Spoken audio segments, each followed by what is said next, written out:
Eden গার্ডেন্সের গ্যালারিতে তখন পিনপতন, নিস্তব্ধতা। মাত্র ৩৫ রানের ব্যবধানে ৭টা উইকেট হাওয়া। একটা সময় মনে হচ্ছিল কলকাতা ম্যাচটা ইজিলি বের করে নেবে, আর ঠিক তখনই তাসের ঘরের মতো ভেঙে পড়ল পুরো ব্যাটিং অর্ডার।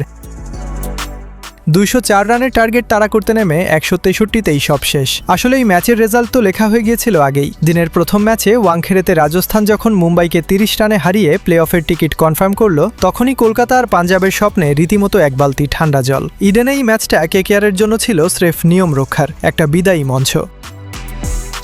ডাগআউটে বসে থাকা প্লেয়াররা তখন নখ কামড়াচ্ছে। গ্যালারি ভাবছে শেষবেলায় অন্তত একটা সান্ত্বনার জয় হয়তো জুটবে। কিন্তু আসল খেলাটা ঘুরিয়ে দিলেন ওই একজনই, ইম্প্যাক্ট প্লেয়ার কুলদীপ যাদব। দারুণ সেট হয়ে থাকা রাহানেকে তুলে নিলেন। এরপর শুধু আসা আর যাওয়ার মিছিল, শর্ট বল, ইয়র্কার আর উইকেট। মিচেল স্টার্কের ওই ১৭তম ওভারের কথা ভাবুন। ১৪২ কিলোমিটার গতির একটা ভয়ঙ্কর বল, কার্তিক ত্যাগী ব্যাট নামানোর আগেই ক্যাচ। একই ওভারে রোবম্যান পায়েল রান আউট। ৩ উইকেটের ধাক্কায় কেকেআরের ড্রেসিং রুমে তখন শূন্য দৃষ্টিতে তাকিয়ে থাকা মুখগুলো বলে দিচ্ছিল সব শেষ।